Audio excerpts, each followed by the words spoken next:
Hi, hello, welcome back to my channel. My name is Kayla Kempers. I write fantasy and sci-fi, although I haven't been doing very much of that lately, but that is going to change in this video and the one that follows this video. I have done 5 to 10K word days before, a couple of which have been recorded and put on my channel, so you can watch those if you would like to. Also, honestly, I feel like most of the 10K or 5K or like big word days that I've had kind of happened before I started recording things for YouTube, because a whole lot of them happened in 2021 when I was working on Blood of Amberam. I had some really big days. That manuscript ended up being almost 120,000 words, I believe. I have spoken negatively about word counts in the past and kind of about obsessing over them, but that doesn't mean that there aren't little challenges such as NaNoWriMo, for example, or Can't NaNoWriMo, or like aiming for a 5K word day or writing for 24 hours straight or things like that, where word count can be a really good motivator and it can be a really good way to kind of like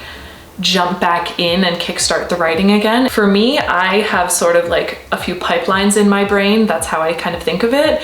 And if I haven't been writing for a while, I almost feel like those pipelines build up. Like I get build up in the paths or in the pipelines of the writing that I want to be doing. So usually when I'm getting back into writing, it kind of feels like I have to write a whole bunch of crap to empty out the pipeline to get to the good stuff that is in there. But everything's kind of been sitting in my brain. I haven't been writing and emptying out the pipeline, so I have to get through a bunch of stuff in order to get to the good stuff. I don't know if that makes any sort of sense or if anyone can relate to that, but that is kind of how my internal process goes as far as writing goes. So that's why I think that doing a 10K day would be a really good challenge to kind of empty out the pipelines and get things going again, get things flowing. As usual, doesn't have to be good, it just needs to be words. I just need to get the stuff out. All of that to say is that I see people doing 10K vlogs all the time, and I will be doing a 10K vlog. But you know what I never see? I feel like I never see the prep that goes into doing a 10K vlog. And to be fair, some people I know kind of just sit down and write 10,000 words in a day or 5,000 or whatever it is, if they're having a really good writing day or if they're on deadline and they really need to like get out the words. But I know for me, if I am going to try and hit that large of a word count, I need to be prepared. It's like doing Preptober before you do NaNoWriMo in November, but on a smaller scale. So today, I am going to kind of walk you through what I do to prepare myself for doing a big word count day, for doing a really big writing day, which is going to be tomorrow. A few things that we're going to go over in this vlog include plotting, or kind of like short-term plotting in order to prepare yourself for what you want to write the next day.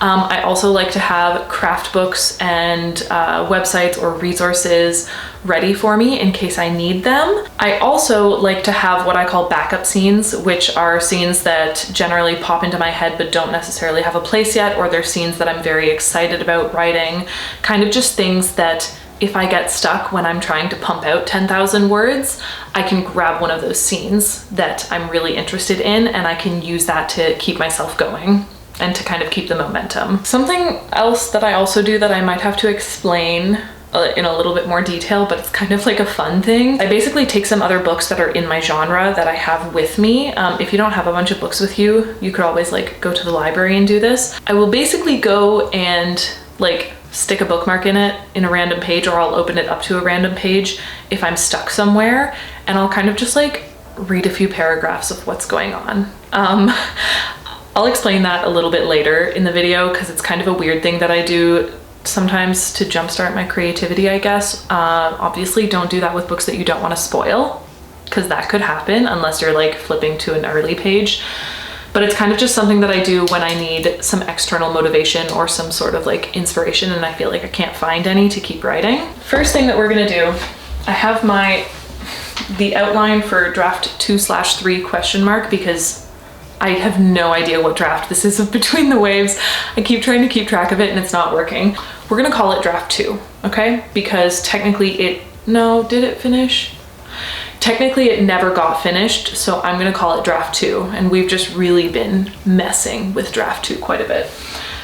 So I have this outline. This outline is too long. This outline became an idea dump that tends to happen with me very often. But I'm gonna go through the outline and kind of read some of the things that I knew I was getting stuck on, or things that I knew I needed to answer. I'm gonna try and come up with solutions for those things. So there were like some subplots that weren't making sense, or some characters that needed a bit more development because they weren't really like serving the story the way that they should, or serving the journey of the main character in the way that they should, and it just kind of didn't click, I guess. So I wrote those down in a document because if I am having issues like that, like I said, I have to empty my brain or all the thoughts just stay in my brain. So I'm gonna go through the issues that I was having, see if I can find some solutions, because I think that the solutions I find for those problems are going to be new scenes to write, and they're also kind of going to be the keys to unlocking some of the plot holes or some of the resolutions for the plot holes. I don't know if anything's making sense. I'm gonna have some more coffee and some more smoothie, and I'm gonna go through my idea dump document to try and sort through my thoughts, find some scenes that can be written and that can be really valuable because they're solutions to issues that I was having, because that's what I was tracking in here. I hope that makes sense.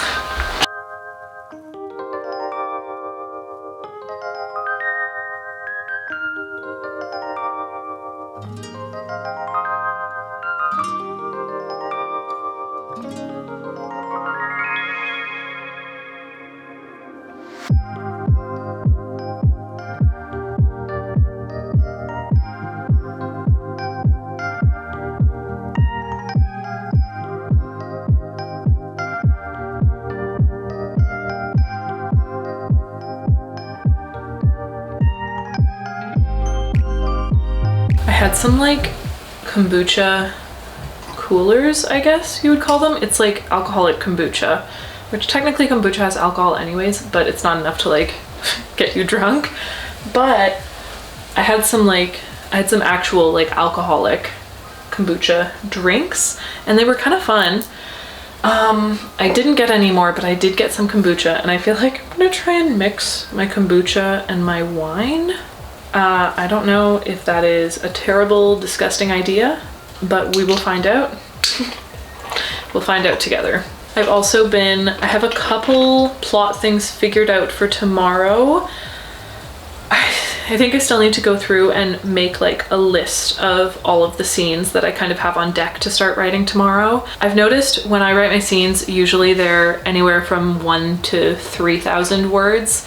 If I'm really dragging it on, it can get up to like 5,000 words, but I don't think that'll happen tomorrow. So I think that as long as I have 10 scenes prepared that I want to write, it should be very easy for me to get to 10,000 words, because that's minimum 1,000 words per scene. But I think I rarely write scenes that are less than 1,000 words.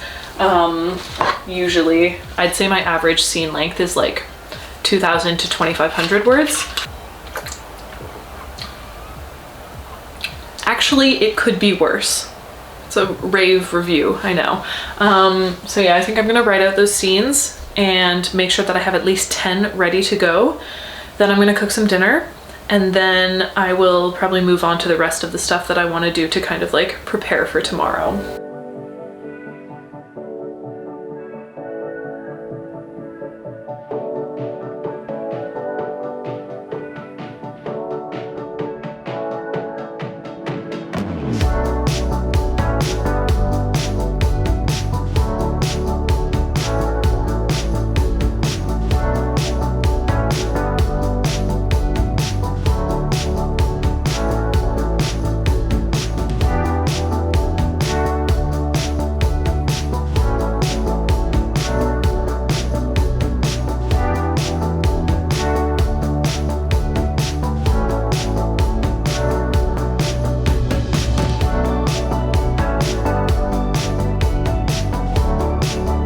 So I've pretty much outlined 10 scenes that I know I want to work on tomorrow, and then I have a few kind of highlighted that are going to be like backup scenes, I guess. So if I'm stuck or I need to write a scene that's really fun that I like am excited to write to kind of keep the motivation going and keep the momentum up, I have those highlighted as well, so that I know that if the scenes that I have planned just aren't really working out for me, I can go ahead and do one of the highlighted scenes instead and kind of just like, you know, get the motivation back. I've also set up a word count tracker for every 500 words.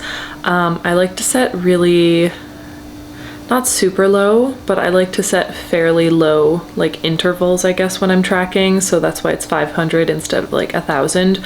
Honestly, I would probably be good to set 250 words instead of 500. I just feel like when I set those smaller goals, it feels like I'm achieving more because I'm hitting more of those goals. That's also something that really works for me, is to break down this. My lamp keeps flashing and I don't know why, but I hope you can't tell on camera. But that's something that I like to do as well, is when I have a really big project, for example, writing 10,000 words in a day, I like to break it down into really small pieces just so that it feels like it's a lot more manageable.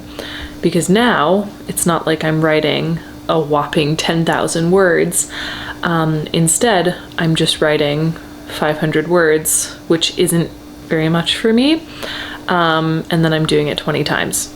And then I'll have 10,000 after that. So I did that. I've also set out some writing craft books, or mostly writing craft books. So one of them is Save the Cat Writes a Novel.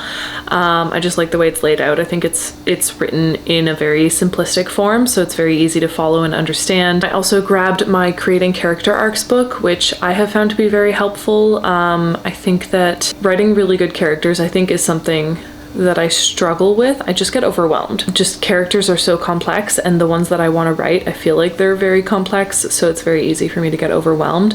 And this Creating Character Arcs book, I haven't read it all the way through, but so far what I have read has been super helpful for kind of getting better at developing characters, which is one of my weaknesses, I guess. Then I also grabbed the Science of Storytelling. I've only gotten like 20 or 30 pages into the book, and honestly that's probably because I'll read a few pages and then I'll have to stop and think about what I just read, because I find it just like so inspiring and so kind of like maybe existential. I just think the way it's written really sucks me in and really gets me thinking about the stories that I'm telling and why I'm telling them and how stories are used. So I like to have that one, and I wanted to have that one around. And then I also grabbed this book called Lives of the Novelists by John Sutherland. This is one that I bought recently from a used indie bookstore. The description of it is it's basically a history of fiction in 294 lives, and it's kind of a collection of historical stories about various famous or well-known or renowned novelists over the years. I haven't actually read any of this one yet, but I thought that it would be a really nice one to kind of have out in case I needed to inspire myself to, you know, find the inner novelist, I guess, and read about some other incredible novelists that have existed over the years and kind of like shaped what fiction is and like what it offers to the world now. This could have been a terrible outro clip, I don't know. It's not the most comfortable way to sit, but I was too lazy to set up the tripod. I feel reasonably ready for my 10K day. I'll be honest, all of this stuff took like less than 2 hours, just kind of spread out over the day. So it doesn't really take too much to prepare. I would say a lot of the plot points or a lot of the scenes that I'm going to be writing, I kind of did already have, just because I started to outline this second draft and I got all the way to the midpoint, and the scenes that I want to write are ones that I picked out from scenes that I had already started planning. There are a few new ones, and I've changed a lot of the old ones, but I kind of had a foundation to start with, which is really nice. Definitely made the process a lot faster. So it's like 10 p.m. I'm gonna go to bed because I'm exhausted. And tomorrow I have to write 10,000 words, so I need to get my sleep. I'd love to hear your thoughts, any questions you have, or any comments you have, or any extra tips. I'll need them as I continue writing. Draft 2 is really killing me, so that's fun. Still love the story, just feel like there's so much to tell, and I'm very overwhelmed, but we're doing it. So thank you all so much for watching this video. Don't forget to smile, and I will see you in the next one. Bye.